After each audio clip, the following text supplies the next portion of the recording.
Nesse vídeo eu vou tentar trazer alguns textos relacionados à igreja, escritos também pelos pais da igreja, né? Como que eles entendiam um pouco a questão da eclésia. O protestantismo, por Lutero e depois os continuadores da sua obra, não exatamente dentro do luteranismo, mas os continuadores do protestantismo, eles destruíram o conceito de igreja no seguinte sentido: eles deixaram de acreditar na igreja como uma entidade visível na Terra e passaram a entender a igreja como uma entidade invisível com manifestações locais, né? Que seria aí o primeiro passo para você conseguir defender o denominacionalismo, né? Denominacionalismo esse que em lugar nenhum você encontra sustentação, a começar das Escrituras, né? Em João 17, 20 e 21, o texto diz, né? Jesus reza, né? E pede não somente por eles, né? Pelos apóstolos, mas também por aqueles que hão de crer em mim por meio da sua palavra, para que sejam todos um, como tu, Pai, o és em mim e eu em ti, para que também eles sejam um em nós, a fim de que o mundo creia que tu me enviaste. Né? Você vê que toda a fala de Cristo em relação à igreja ela é unitária, né? Uma das grandes invenções ou invencionices que são muito em voga nos dias de hoje, tem vários protestantes e várias pessoas que não são protestantes, ateus e outros que defendem essa ideia, é a ideia de que a igreja, como entidade organizacional, foi criada por homens, né? Na verdade, a igreja foi criada por homem, né? Por Jesus Cristo, o homem, junto, né? O Filho de Deus encarnado, homem, mas tendo sido criada por este homem é Deus, não é? É o próprio Deus encarnado.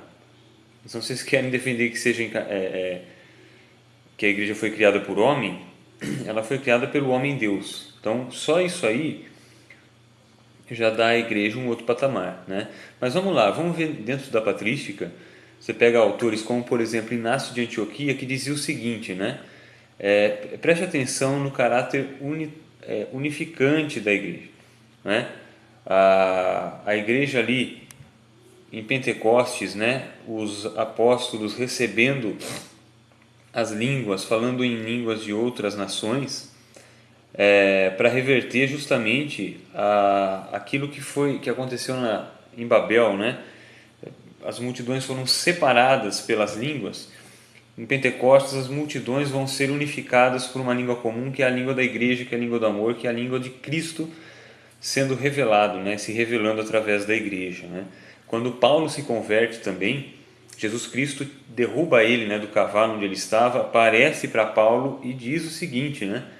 Porque tu me persegues, Paulo? Jesus, ele coloca-se como a igreja. Paulo perseguia os cristãos, ele não perseguia exatamente a pessoa do Cristo. Cristo já havia ressuscitado e subido aos céus. Mas Paulo, perseguindo os cristãos, ele é indagado por Cristo, pelo próprio Cristo ali, glorioso, perguntando a Paulo, né, por que tu me persegues? Então a igreja ela sempre foi entendida como um corpo uno de Cristo, né? Depois disso, por causa desse entendimento, decorre naturalmente o entendimento da intercessão dos santos, de Nossa Senhora, e a ação meritória, né? O corpo padecente por causa de quem padece, o corpo que se fortalece por causa de quem se fortalece e se santifica. Tudo isso está dentro desse entendimento do corpo de Cristo, né? Cristo é a cabeça de um corpo, esse corpo é unificado, esse corpo é uno, né? O protestantismo ele pegou a cabeça e jogou fora o corpo e criou um corpo fantasmagórico de Cristo, né? Isso aí é uma heresia. Existem várias heresias gnósticas, o nestorianismo também dividia a pessoa do Cristo, e o protestantismo faz isso em nível eclesial. Ele cria um fantasma chamado igreja que não tem um corpo, né? É um corpo, mas é um corpo fantasmagórico. Bom, mas vamos lá. Inácio de Antioquia, ele diz o seguinte, né? Nada existe entre vós que possa dividir-vos, na Epístola aos Magnésios. Estão falando aí do ano 100 aproximadamente. Perseverai na unidade sob o olhar de Deus. Santo Irineu de Lyon, né? Um pouco depois, segundo século, já 100, 150, né? Ele tem um texto aqui muito interessante. Esta é a doutrina que a igreja recebeu e esta é a fé que, mesmo dispersa no mundo inteiro, a igreja guarda com zelo e cuidado, como se tivesse a sua sede numa única casa. E todos são unânimes em crer nela, como se ela tivesse uma só alma e um só coração. Esta fé ela anuncia, ensina, transmite como se falasse uma só língua. As línguas faladas no mundo são diversas, mas a força da tradição em toda parte é a mesma. As igrejas fundadas na Germânia não têm outra fé e tradição. Aí ele fala de vários lugares do mundo, né? Da mesma forma que o Sol, criatura de Deus, eu pulei um pouco o texto. Da mesma forma que o Sol, criatura de Deus, é um só e é idêntico em todo o mundo, assim também o ensino da verdade, que brilha em toda parte e ilumina todos os homens que querem chegar ao conhecimento da verdade, é sempre o mesmo. Nem entre os chefes das igrejas aquele que for muito hábil no falar ensinará doutrinas diferentes destas. A igreja é una, a verdade é una. O protestantismo ele pegou a verdade e ele a relativizou. Então, hoje você tem a verdade protestante, por exemplo, do batismo. Tudo bem, mas o batismo ele é infantil ou não? Ah, é. Como você vai defender o batismo infantil? Nas escrituras. Ah, não é. Como você defende o batismo infantil? Nas escrituras também. Então alguma coisa tem errado aí. Então você precisa ter um entendimento um pouco superior daquilo que seja a revelação. E você tem que ter alguém que interprete isso inspirado no Espírito Santo. E esse alguém é a entidade igreja, né?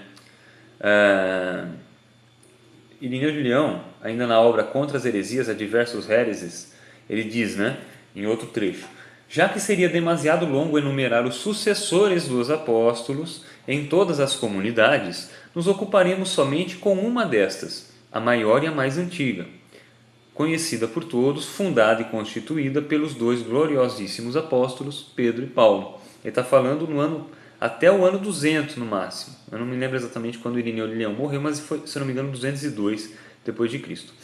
Mostraremos que a tradição apostólica que ela guarda e a fé que ela comunicou aos homens chegaram até nós através da sucessão regular dos bispos, confundindo assim todos aqueles que querem procurar a verdade onde ela não pode ser encontrada.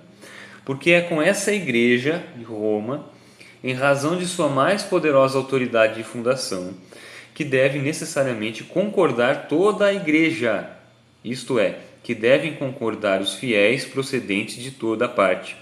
Ela na qual sempre, em benefício dos que procedem de toda a parte, se conservou a tradição que vem dos apóstolos. No segundo século, Roma já era a igreja principal, a considerada a mais antiga ou das mais antigas, fundada por Pedro e Paulo. Roma já era entendida como a igreja guardiã da fé. E, repetindo as palavras de Irineu,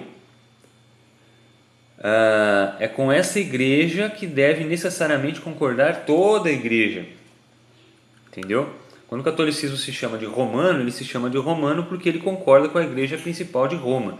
E isso já está aí estabelecido desde o início, praticamente. Não é? No segundo século, isso aí já era colocado como o padrão, como a regra de seguimento da igreja, né? Aí se você pular um pouquinho, aí você vai um pouquinho mais para frente, século III, né? São Cipriano de Cartago, também numa obra chamada Da Unidade da Igreja, ele diz o seguinte: o Senhor diz a Pedro: eu te digo que és Pedro, e sobre esta pedra edificarei minha igreja, e as portas do inferno não prevalecerão contra ela. Esse texto é conhecido de qualquer protestante também. Dar-te-ei as chaves do reino dos céus. Né? O protestantismo vai dizer que Pedro estava falando ali de Cristo, e Cristo estava falando da confissão que Pedro fez, mas não é bem assim. Cipriano continua: o Senhor edifica a sua igreja sobre um só, embora conceda igual poder a todos os apóstolos depois de sua ressurreição, dizendo, quer dizer, edifica a igreja sobre um só quem? Sobre Pedro. Assim como o Pai me enviou, eu os envio, recebei o Espírito Santo. E aí ele continua, né? Se perdoardes os pecados de alguém, se eles são perdoados, se os retiverdes, se eles são retidos. Quer dizer, a igreja pode perdoar e pode reter também pecados. No entanto, para manifestar a unidade, dispõe por sua autoridade a origem desta mesma unidade partindo de um só.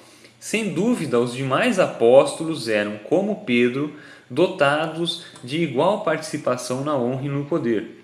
Mas o princípio parte da unidade para que se demonstre ser única a Igreja de Cristo. Ele pula um pouquinho agora aqui, ó. Julga conservar a fé quem não conserve esta unidade da igreja? Eu vou repetir as perguntas que São Cipriano faz, falando da unidade da igreja, no terceiro século, antes de Constantino, antes de qualquer suposta invenção da Igreja Católica Romana. Julga conservar a fé quem não conserva esta unidade da igreja?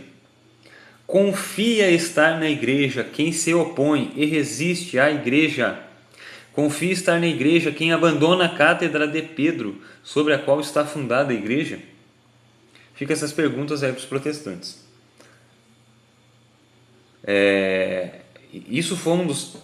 Esse texto de Cipriano e a autoridade da igreja, a autoridade do bispo de Roma, que hoje é conhecido como Papa, e a autoridade da igreja de Roma, foi um dos pontos chaves para a minha conversão. Toda a igreja protestante tem o seu Papa e a sua interpretação autorizada. Todas. Né? Tente pregar sobre calvinismo numa igreja arminiana. Tente pregar sobre arminianismo no calvinismo. Pior ainda. Tente pregar sobre cessacionismo numa igreja pentecostal ou pentecostalismo numa igreja cessacionista. Por que eles não deixam? Porque existe um cânon, uma interpretação autorizada das escrituras em cada igreja. E essa interpretação autorizada, segundo supostamente cada fundador ou líder de igreja, é dada pelo Espírito Santo. Eu pergunto, quantos Espíritos Santos existem? Quantas interpretações autorizadas o Espírito Santo deixou? O Espírito Santo é esquizofrênico? O Espírito Santo é louco? Por que essas interpretações se chocam? Não venha falar que existe ortodoxia e unidade porque você confessa a Cristo. Você confessa a Cristo de uma maneira diferente do que outra igreja confessa.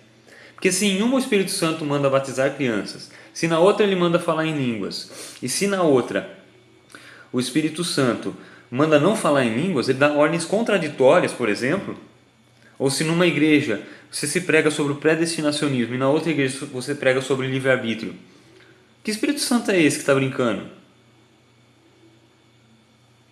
com a fé das pessoas? Como que pode? Repito a pergunta de São Cipriano de Cartago, autor do século III. Confia estar na igreja quem se opõe e resiste à igreja? Confia estar na igreja quem abandona a cátedra de Pedro, sobre a qual está fundada a igreja? Na patrística, a cátedra de Pedro era lugar comum. Todos os autores patrísticos já entendiam que Pedro era a rocha, a pedra ali, que determina o dogma da igreja.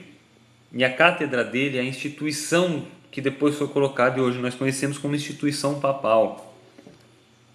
Não tem jeito. Isso aí é quase que opressor dentro dos ensinos patrísticos. Eu tentei me desvencilhar disso, mas não dá. Quando você vai estudar patrística, é quase que unânime. Todos eles reconhecem tanto a unidade da igreja como a unidade da cátedra petrina, da igreja sob a cátedra petrina, sob a igreja de Roma. Né? Então, infelizmente, no meio protestante, o pensamento é justamente esse. Existe o corpo místico de Cristo, que é invisível, e as manifestações locais aí, que vão de denominação para denominação. Aí você pega lá desde o luteranismo mais arcaico até o neopentecostalismo mais modernoso que tiver. São totalmente diferentes, mas é o mesmo corpo? Como pode? Né?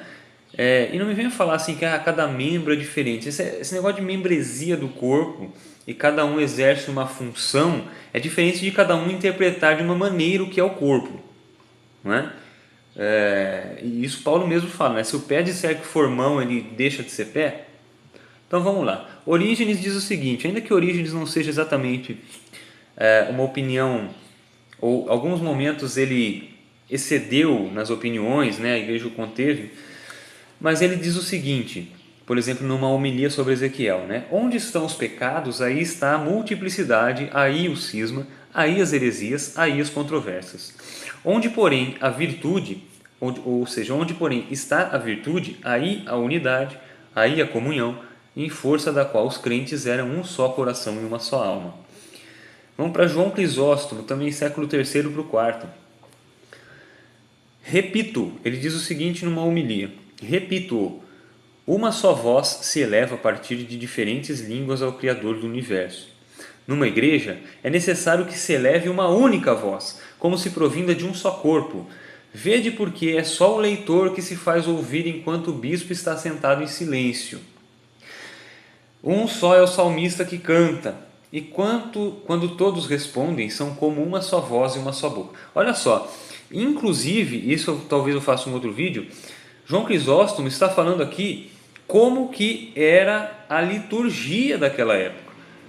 Um salmista canta, um leitor faz a leitura enquanto o bispo está em silêncio.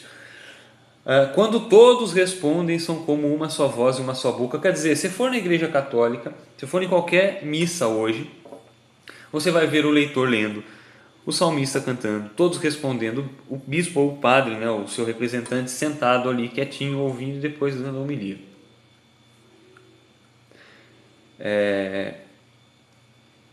Aqui mais para frente, eu vou ver aqui, falar mais um só, que já está ficando extenso, né, o vídeo, para variar. E lá para o século IV para o V, Vicente de Lérins, ou de Lerran, eu não sei como que se pronuncia corretamente, tem um texto dele que tem a ver também com a tal da sola escritura e a tradição. Ele diz o seguinte, perguntando eu com toda a atenção e diligência a numerosos varões, eminentes em santidade e doutrina, que norma poderia achar segura para distinguir a verdade da fé católica da falsidade da heresia? Eis a resposta constante de todos eles. Quem quiser descobrir as fraudes dos hereges nascentes, evitar seus laços e permanecer íntegro na sadia fé, há de resguardá-la sob o duplo auxílio divino. Primeiro, você vai achar que ele vai falar as escrituras, né, protestante? Primeiro, com a autoridade da lei divina. E segundo, com a tradição da Igreja Católica. Então ele pega desde as escrituras, a lei de Deus e a tradição da Igreja e da Igreja Católica. A tradição, ela existe como um segundo dos três tripés, que os outros dois são as escrituras e o magistério, né? Se você tirar os três, só sobra um, o banco cai. A coisa não se sustenta.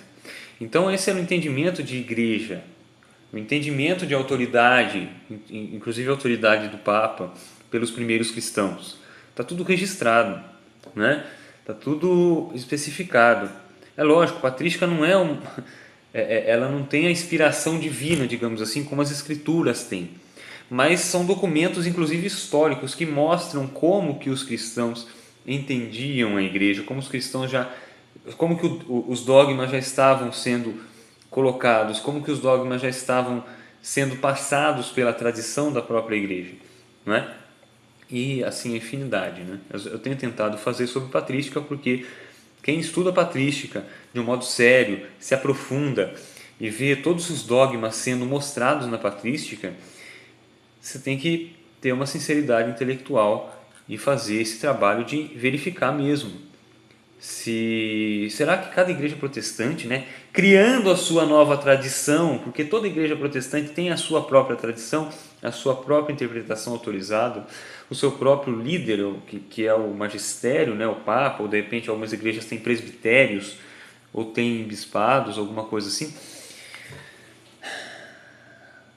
Eles pegam simplesmente, jogam fora tudo que a igreja católica tem e colocam coisas no lugar para substituir, porque sabem que não dá para viver sem. Eu vou fazer um outro vídeo depois falando sobre isso, mas o caminho natural do protestantismo, para quem levar a sério a ideia protestante, é se tornar um desigrejado, né? Porque se você não precisa da autoridade do Papa, se você não precisa da autoridade da interpretação autorizada das Escrituras, se você é seu próprio intérprete, se não há magistério, se o corpo de Cristo ele é invisível, se nós não precisamos de templos, então, meu filho, você vai acabar se tornando desigrejado. Os protestantes mais coerentes, infelizmente eu tenho que falar isso porque eu já estive no meio, e esse é um debate muito grande no meio protestante, evangélico hoje, sobre os desigrejados, mas o protestante desigrejado, ele simplesmente tomou o protestantismo e levou aquilo a sério. Ele levou as consequências, até as consequências finais, né? Isso é triste, mas é o que acontece. Bom, eu deixo esse vídeo enorme, né? Mas me desculpem, se você conseguir chegar até o final, parabéns, você merece um prêmio. mas é para citar algumas passagens apenas da patrística que mostram como era o entendimento dos pais da igreja no início da era cristã a respeito da própria igreja, da autoridade da igreja de Roma e de Pedro. Ok? Deus abençoe a todos, fiquem com Deus e, se Deus quiser, né, se for da vontade dele, até o próximo vídeo.